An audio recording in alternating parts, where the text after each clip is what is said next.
করি। বানরে খালি হারা দিলি করে তোরা বানর থাক তুই তো দিস বানর বানরের গলে চোখ আছে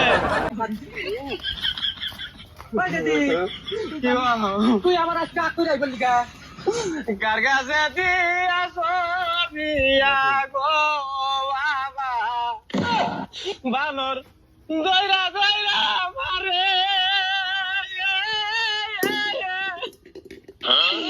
একটু সুখ পাইলাম না বাজার বানরের সংসারে গো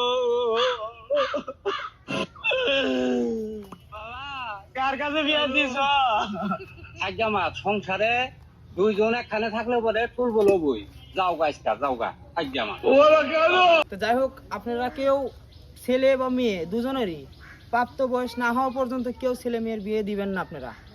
যাই হোক যখন তারা মানে অনেক কিছুই আছে, যেমন সংসারে অনেক কিছুই লাগে, পোলাপান মানুষ হয়তো না বুঝতে পারে, বাল্য বিবাহ কেউ আপনারা দিবেন না। যাই হোক বাল্য বিবাহ থেকে আপনি অনেক দূরে থাকবেন।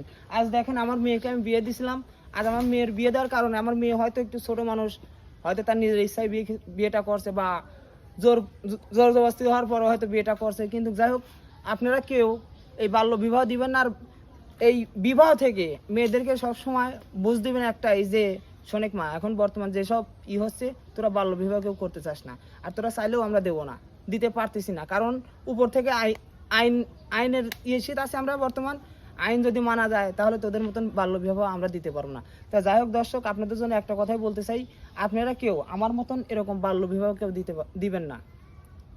ভালো থাকবেন।